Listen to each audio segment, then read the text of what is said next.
Good evening. If you haven't seen the channel Tifaro, that's pronounced differently from the musical Turandot, about lucid dreaming, I'd highly recommend it, although most channels on lucid dreaming are strictly psychological. This video is not about psychology, but the perspective that dreams are real, on account that someone has to say it.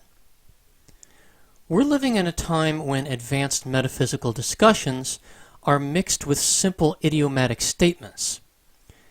Most of our time is spent dealing with machines, a great deal of which is spent waiting for the machine to respond.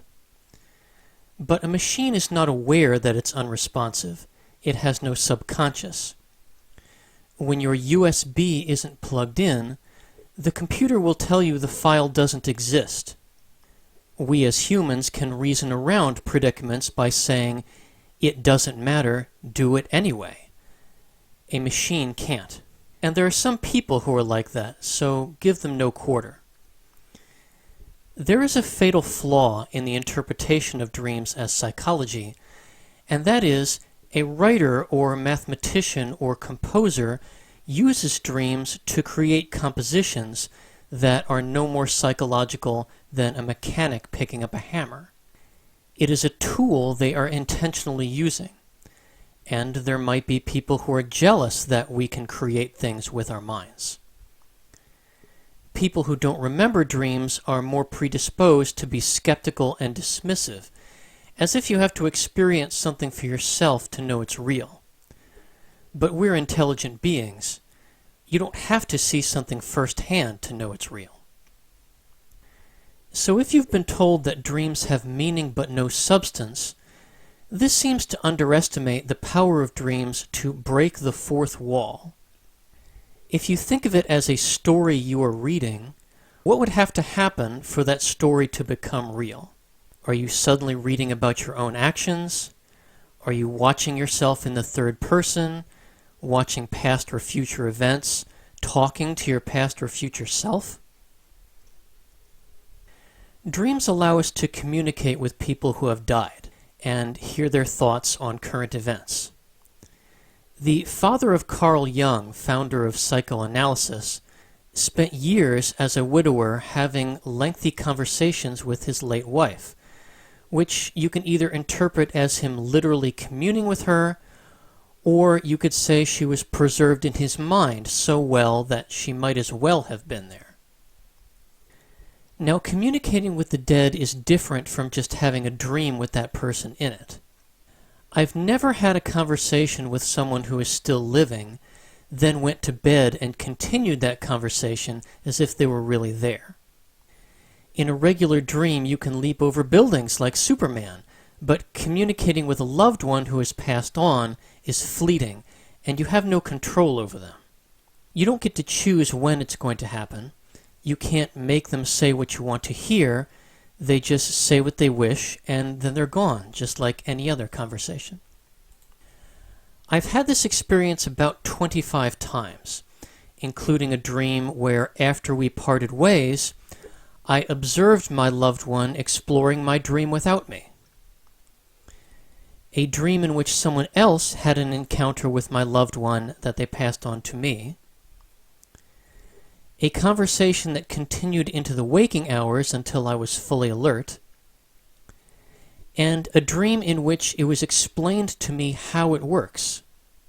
After my time with my loved one was over, I was told, most people never get to see them again. Even if 1,000 days passed, you would still have something they don't. I've discussed this with my departed spouse since then. My wife's best friend lost her older brother, which was a major tragedy in her life.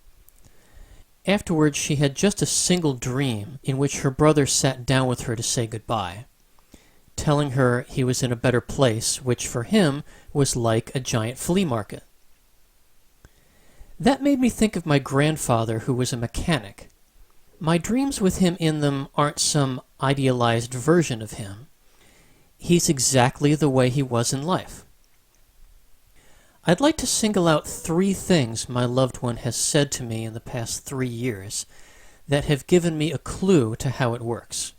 When my wife's niece was homeless and I gave her a place to stay, on the night she moved in, she was lying in bed and says my wife and her grandmother were sitting with her, and my wife said, "Looks like Len's been moving things around." I had just rearranged the house getting ready to move. In another dream, my wife was waiting for me in the living room that was decked out like a party with a welcome banner, and I was telling her about my adventures, to which she replied, "My gallivanting doesn't really do anything for her." And the third conversation I want to cite is where she asked me, "Do you ever wish anything for me?" Meaning, do I only wish things for myself? To which I immediately asked, "What can I do?" And she replied, "I'm fine. I'm making clothes." My wife was a fashionista, but we didn't own a sewing machine. It was her dream to be able to design couture fabrics. So my conclusion is that people who have passed on are wiser, or should I say complete. And there appears to be some kind of rules, so the dead don't interpose on the living to get done their unfinished business. This corresponds with the Christian belief that we are immortal beings who get to keep our personalities for eternity. Meeting yourself face to face is a strange experience because most of us don't really know how we're perceived by others. The first time I watched myself come in the door, I made him write down his name in my notebook as proof he was there, and then he immediately told me a specific date, warning I needed to get things together by that day. And that date was November 12th, the day I ended up going back to work. This gets into dreams providing information you don't know.